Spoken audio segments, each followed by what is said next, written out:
안녕하세요. 놀라운 논란 전해드리는 미스터 논란입니다. 오늘도 국내에 알려지지 않은 토트넘 외신 소식 전달해드리겠습니다. 손흥민 선수의 1득점 1어시스트 활약에 아스날전을 승리로 이끈 무리뉴 감독, 경기가 끝나고 유로파에 대한 질문을 받았습니다.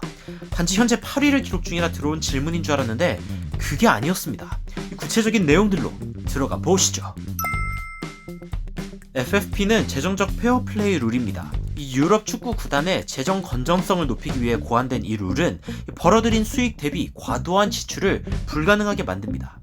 이를 어기며 약 9천억 원의 이적 자금을 썼다 알려진 맨시티는 2년 동안 유럽 대회 출전 불가라는 엄청난 징계를 받았었는데요.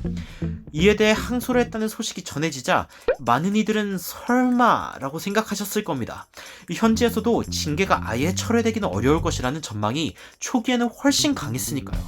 근데 이게 무슨, 항소를 마치고 돌아온 맨시티는 자신들의 항소가 받아들여질 것이라는 자신감을 보였고, 이 FFP 징계 철회에 대한 발표가 나기 전에 과르디올라는 뜬금없이 자신들의 선수들이 유럽 대회를 나갈 자격이 있다는 이 요상한 언론 플레이를 합니다.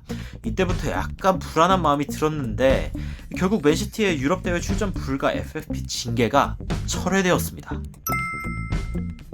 UEFA와 맨시티는 여전히 FFP를 따르고 있다며 기존에 알려진 규정 위반은 시간이 이미 지났거나 유효하지 않은 것으로 드러났다며 단지 재정보고 면에서 문제가 된 부분에 의해 벌금을 부여하되 기존에 부여된 금액의 3분의 1인 1000만 유로 130억 원으로 줄인다고 발표를 했습니다.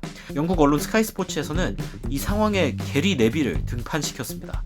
애초에 FFP 룰이라는 것 자체가 말이 안 된다면서 나는 이게 옳다고 믿지 않는다.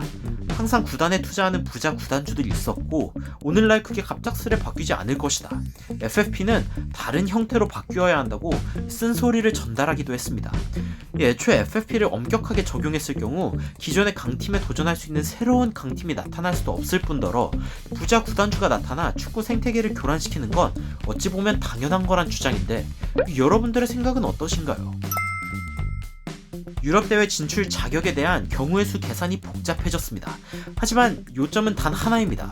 과연 무리뉴는 2년차의 트로피를 들어 올릴 것인가? 과연 손흥민과 해리케인은 자신의 기량에 걸맞는 커리어를 쌓아나갈 수 있을 것인가? 이 맨시티가 이번 시즌 카라바오컵도 우승했기 때문에 6위까지 유로파에 출전이 가능한 상황입니다. 지금 FA컵 4강에 오른 팀들 중 아스날이 우승하지 않는다면 7위까지도 유로파리그 자리가 주어지는 상황인데요. 약간 불안한 게 한 가지 걸린다면 아스날은 FA컵 최다 우승팀으로 13회의 우승을 기록했으며 토트넘에게 진 이상 FA컵의 사활을 걸고 있다는 점인데 현재 8위인 토트넘, 이번에도 라이벌의 실패를 기원해야 됩니다. 인트로에서 설명했던 무리뉴의 인터뷰에 유로파에 대한 기자의 질문은 이랬습니다. 무리뉴, 당신은 유로파를 싫어하는데 그래도 가길 원하는가? 아마 예전에 첼시는 유럽 대회를 못 나갔을 때도 우승했다는 그런 이야기가 반영된 질문이 아닐까 싶습니다. 무리뉴는 유로파가 없는 것보다는 낫다며 이런 얘기를 합니다. 유로파는 토트넘이 좋아할 만한 트로피다. 물론 메뉴에서도 챔스권을 노렸지만 유로파를 승리했다. 무리뉴는 2번 유로파 리그에 출전해 2번 모두 우승을 거둔 경력이 있기에 토트넘 역시 2년차엔 어떻게든 트로피를 들어올리나 싶은 그런 기대감이 모이는 이유입니다. 무리뉴 부임 이후만 보면 리그 5위의 성적을 거둔 무리뉴의 토트넘은 거의 비치듯이 얇은 스쿼드와 케인과 손흥민이 없는 암흑기를 겪은 것 치고는 꽤나 선방했다는 느낌이 듭니다.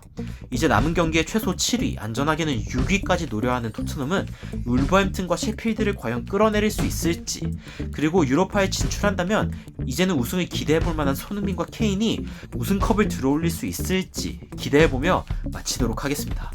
아직 안 누르셨다면 구독과 좋아요 부탁드리며 의견 댓글로 남겨주시면 더 발전된 영상으로 찾아뵙겠습니다.